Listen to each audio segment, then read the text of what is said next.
Ноги соедините, руки опустите. Ноги соедините, руки опустите. Ноги соедините, руки опустите. Прокурор приготовится, начали.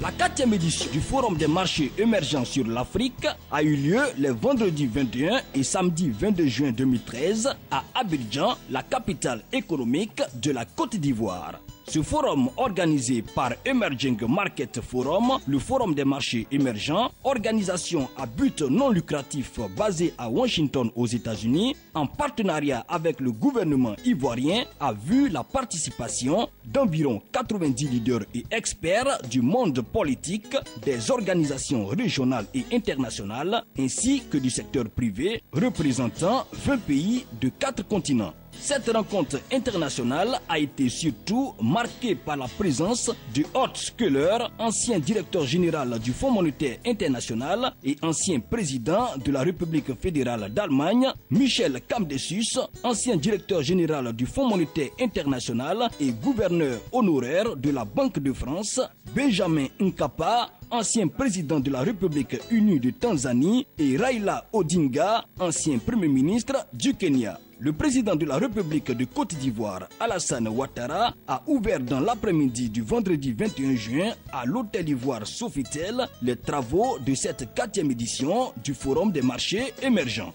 Dans son intervention, le président Alassane Ouattara a indiqué que cette rencontre, plateforme des économies émergentes, qui se tient après celle de Rabat en 2008 et de Cape Town en 2009, constitue une grande opportunité pour la Côte d'Ivoire. Pour le chef de l'État ivoirien, le thème du forum, à savoir la vision de l'Afrique à l'horizon 2050, est particulièrement intéressant en raison de l'optimisme et surtout du dynamisme observé dans l'économie de nombreux pays africains qui aspirent tous à devenir émergents d'ici la fin de cette décennie. Après une longue période de stagnation dans les années 70 et 80, l'Afrique est devenue au XXIe siècle un continent aux multiples opportunités, grâce à l'amélioration de la gouvernance, aux politiques macroéconomiques de qualité et à l'assainissement de l'environnement des affaires. À cela s'ajoutent les bons résultats économiques enregistrés, de même qu'un fort potentiel par rapport au marché. Honorables invités, Mesdames et Messieurs, l'Afrique a enregistré la croissance la plus rapide au cours de la dernière décennie, plus de 5% en moyenne chaque année entre 2000 et 2009. Et elle compte 6 des 10 pays qui ont la plus forte croissance économique dans le monde. Cette hausse de la croissance est étayée par l'augmentation des taux d'investissement dans certaines régions de l'Afrique qui passent globalement de 18% en 1990 à 22% en 2009. Après avoir mis en exergue les grands indicateurs de la bonne performance des économies africaines, le chef de l'État ivoirien a souligné qu'alors que l'économie mondiale lutte pour se remettre des effets des crises économiques et financières récentes, le continent africain connaît des modifications fondamentales. La conjoncture économique, sociale et politique s'améliore et les pays africains sont désormais une source de croissance économique mondiale. Notre rencontre se tient à un moment où les perspectives n'ont jamais été aussi prometteuses pour notre continent. En effet, l'Afrique souhaite consolider son décollage économique et parvenir à l'émergence. Certes, des acquis importants ont été obtenus et des progrès considérables ont été constatés ces dernières années en termes de stabilité macroéconomique et de croissance économique. Il reste toutefois de nombreux défis à relever par nos pays avant d'atteindre l'émergence. Ces défis sont le niveau de pauvreté, encore trop élevé, les inégalités sociales toujours répandues l'éducation et la santé qui présentent encore d'importantes faiblesses. De même, le manque de sécurité sociale et la dépendance des capitaux extérieurs menacent l'équilibre social et économique de plusieurs pays. Cependant, pour le président Alassane Ouattara, il reste de nombreux défis à relever par nos pays avant d'atteindre l'émergence. Il s'agit notamment de réformes des structures de leurs économies, de la promotion de la démocratie, de la prospérité économique à travers la lutte contre la pauvreté et les privations diverses. S'agissant de la Côte d'Ivoire, le chef de l'État ivoirien a relevé tous les efforts entrepris dans le sens de la normalisation du pays au plan sécuritaire, du redressement de l'économie nationale et des réformes structurelles dans divers secteurs d'activité. Pour parvenir à l'émergence que nous ambitionnons, une place importante devra être accordée à l'éducation, à la santé, à la recherche scientifique et technologique, afin de mieux doter cette jeunesse de capacités à affronter les défis nouveaux auxquels notre pays est confronté. Les préalables à cet ambitieux processus de développement exigent la création de conditions propices à la consolidation de la paix, à la sécurité, à la cohésion sociale et au bien-être. La Côte d'Ivoire est en train de retrouver la place qui est la sienne dans la sous-région et en Afrique. Les fondamentaux de l'économie de notre pays se remettent en place, la paix est retrouvée et nous avançons inexorablement vers l'émergence. C'est avec cet espoir partagé que je déclare ouvert le 4e forum des marchés émergents. Je vous remercie. Le discours du président ivoirien a mis fin à la cérémonie d'ouverture, laquelle a été suivie par 2 panels auxquels ont pris part le président Alassane Ouattara et les nombreuses personnalités.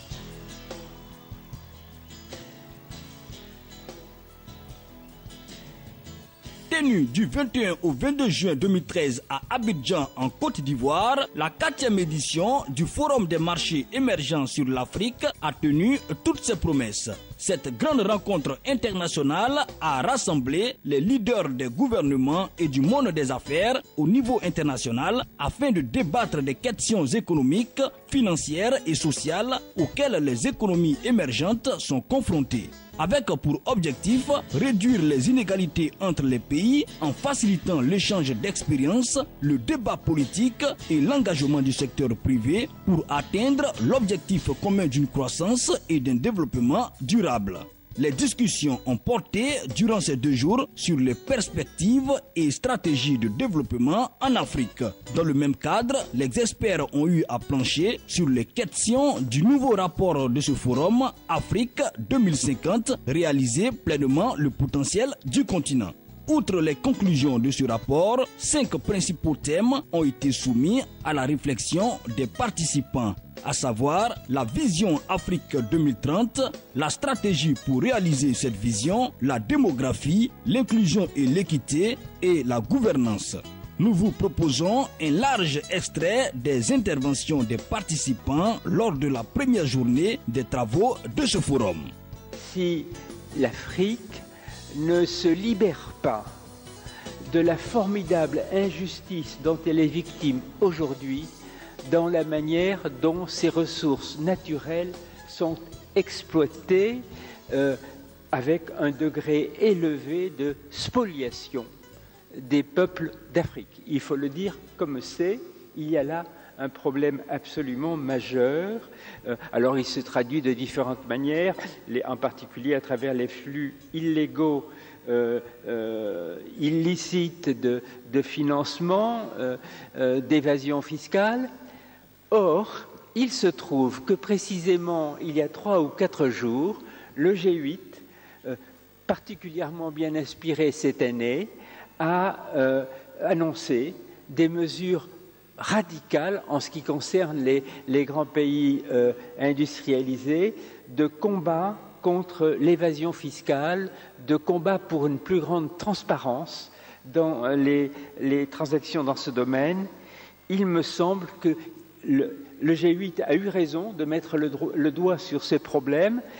Il se trouve que le G8 est autant frustré d'une certaine manière que les pays d'Afrique par l'évasion fiscale, parce que l'évasion fiscale dont vous êtes victime, les trésors des pays du G8 en sont aussi victimes. Il y a là probablement matière à une sorte de coalition entre le G8 et l'Afrique. Le NEPAD était fait pour ça, d'ailleurs, soit dit en passant, contre cette exploitation qui risque d'empêcher la réalisation de cette vision. Je pense qu'il y a là un sujet sur lequel nous devons nous arrêter. Puisque nous-mêmes, il y a seulement 2 ans, nous avions lancé une initiative de mener une étude prospective dénommée Côte d'Ivoire 2040, le défi du meilleur. Et à l'époque, quand nous avions pris cette initiative, certains nous ont dit, mais enfin, que vient chercher le secteur privé dans une réflexion aussi importante? Et lorsque nous avons reçu cette invitation, nous nous sommes dit, voilà que finalement les idées se rencontrent et nous avions bien notre place. Et nous avons remis les conclusions de notre étude, non seulement au président de la République, mais également à Monsieur le Premier ministre. Et je voudrais donc maintenant faire les remarques d'ensemble sur le rapport. Pour répondre à la première question, est-ce que les leaders reconnaissent que cette vision est possible?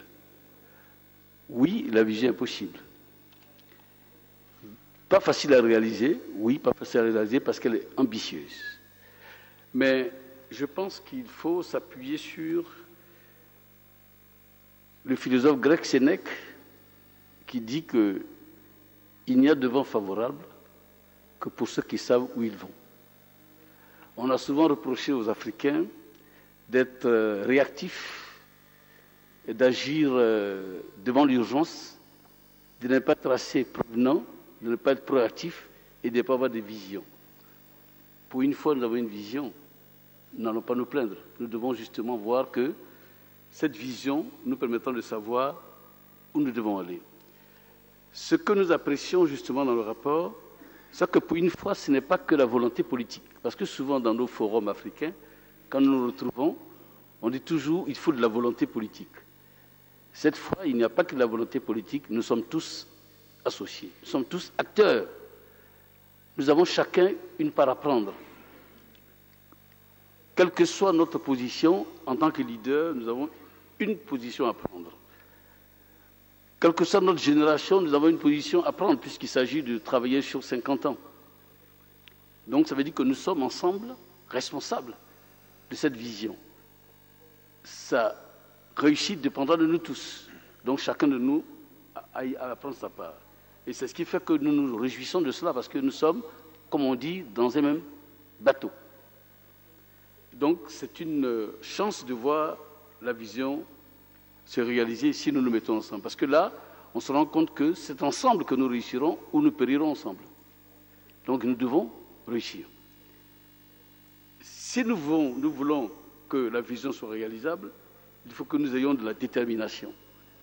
La détermination, elle ne viendra pas que des décideurs, mais de tous les fils de l'Afrique. Et on peut déjà dire que nous avons amorcé le chemin pour la réussite. Quand je vois qu'on a réussi à mettre ensemble, pour une fois, et je crois que c'est peu de le dire, ensemble, décideurs politiques, universitaires, leaders d'opinion et les hommes d'affaires, je crois que c'est un bon début. Cela montre que justement, nous avons compris l'intérêt d'être ensemble pour que cette vision soit plausible. Et pour moi, c'est la preuve patente que nous avons pris le bon chemin. nous avons eu des indicateurs, ça veut dire que les vents que nous avons sont favorables. Et comme quelquefois le vent est fort, il faut que nous puissions maîtriser certains indicateurs. C'est pour cela que, pour y arriver, nous devons, dès aujourd'hui, dès maintenant, faire face à certaines difficultés.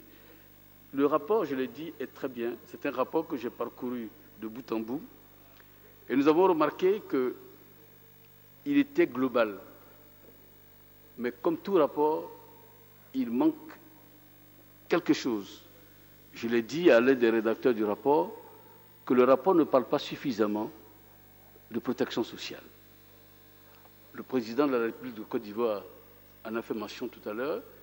Alors on sait bien que l'un des remèdes pour lutter contre la pauvreté, c'est justement de couvrir les risques sociaux. Et en Afrique, de plus en plus nous y pensons, il faut que justement les risques sociaux soient pris en compte. On a vu que les risques majeurs dans le document ont été prévus, les catastrophes, on y parle, mais on oublie les risques sociaux qui sont nécessaires parce que si nous voulons dès aujourd'hui commencer à réduire la pauvreté, il faut que les risques sociaux aient leur place. Nous avons également un autre défi qui nous attend, c'est celui de faire en sorte qu'il y ait la volonté et le leadership. Ce sont des choses qui ne se décrètent pas. Il faut que nous ayons la volonté en Afrique de nous dire que nous avons maintenant les moyens, nous avons la chance d'avoir des indicateurs favorables. Mais avons-nous la volonté de faire en sorte que ces indicateurs soient profitables? Il faut que nous l'ayons tous. Parce qu'on n'attend que des décideurs politiques. Il faut que non. Il faut que nous puissions avoir ensemble cette volonté d'aller dans la même direction. D'avoir la conscience que si nous ne faisons rien, nous n'atteindrons pas la vision. D'avoir cette conscience. Cette conscience, elle doit être individuelle, elle doit être collective. En un mot, il faut, on l'a dit dans notre étude prospective, il faut des peuples nouveaux. Des peuples nouveaux, c'est-à-dire dans un esprit nouveau. Des peuples qui veulent avancer. Des peuples qui n'attendent pas. Il faut que nous ayons des populations qui ont une haute conscience de leur responsabilité et qui prennent cette responsabilité justement, avec des engagements. Il nous faut donc bâtir, renforcer et développer ce leadership avec un Africain nouveau. Parce qu'au fond, quand on regarde ce rapport, on s'est dit, cette vision 2050, on a l'impression qu'on peut aller vite. Nous pouvons aller vite, mais il faut que nous soyons dans cet Africain nouveau qui vit dans cette Afrique nouvelle. Ça, il nous le faut, absolument. Mais pour l'instant, nous avons des préoccupations qui sont véritablement des préoccupations importantes. C'est la question de l'emploi. Et l'étude en parle et on sent que c'est la clé de voûte du reste.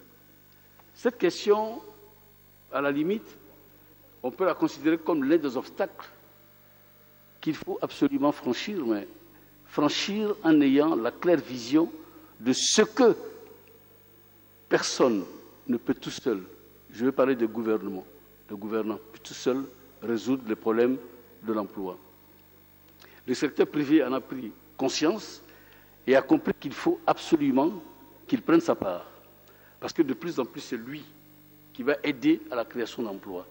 C'est lui qui va être le moteur de la croissance et permettre l'auto-emploi en Afrique. Parce que l'État-providence, il n'existe plus. Les entreprises qui vont offrir des emplois ne sont pas aussi nombreuses. Donc il faut que nous ayons tous l'imagination de favoriser cet auto-emploi. Donc si l'Afrique veut réaliser ce potentiel, justement, que nous avons vu, il nous faut des hommes et des hommes au travail. Parce que des hommes qui ne sont pas au travail, tout à l'heure je disais à l'un des rédacteurs que celui qui travaille n'a pas le temps de répondre au chant des sirènes. Celui qui travaille, il est au travail. C'est l'oisiveté qu'on dit qui est la mère de tous les vices. Il faut donc que nous ayons la capacité d'occuper nos jeunes. Parce que l'emploi des jeunes, aujourd'hui, à mon avis, c'est une nécessité vitale. À mon avis, c'est l'un de nos gordiens. Il faut, j'emploie le terme gordien, Si ce nœud n'est pas défait, hélas, cette vision qui nous fait rêver tous risque de s'écrouler. Et je crois qu'il ne faut pas justement que cela arrive. Donc il faut absolument défaire ce nœud gordien et nous en avons tous la responsabilité. Nous ne pouvons pas la laisser sur les épaules que les seuls hommes politiques, que les décideurs. Nous avons tous, chacun, à prendre notre part. Et en tout cas, le secteur privé ivoirien, en tout cas lui, il est déterminé à apporter sa part au gouvernement, à l'accompagner dans la volonté d'offrir des emplois aux jeunes, parce que pour nous, c'est l'une des voies qu'il faut absolument emprunter. Et nous y croyons parce que, justement, j'ai commencé par Sénèque, et je finirai par lui, parce qu'il dit des choses tellement vraies. Ce n'est pas parce que les choses sont difficiles que nous n'osons pas. C'est parce que nous n'osons pas qu'elles sont difficiles. Il faut que nous osions tous pour l'Afrique. L'Afrique a besoin que ses enfants osent. Et je crois que nous qui sommes réunis ici, nous sommes le porte-flambeau de cette Afrique qui va oser. En tout cas, c'est tout le mal que je souhaite à notre Afrique. Je vous remercie.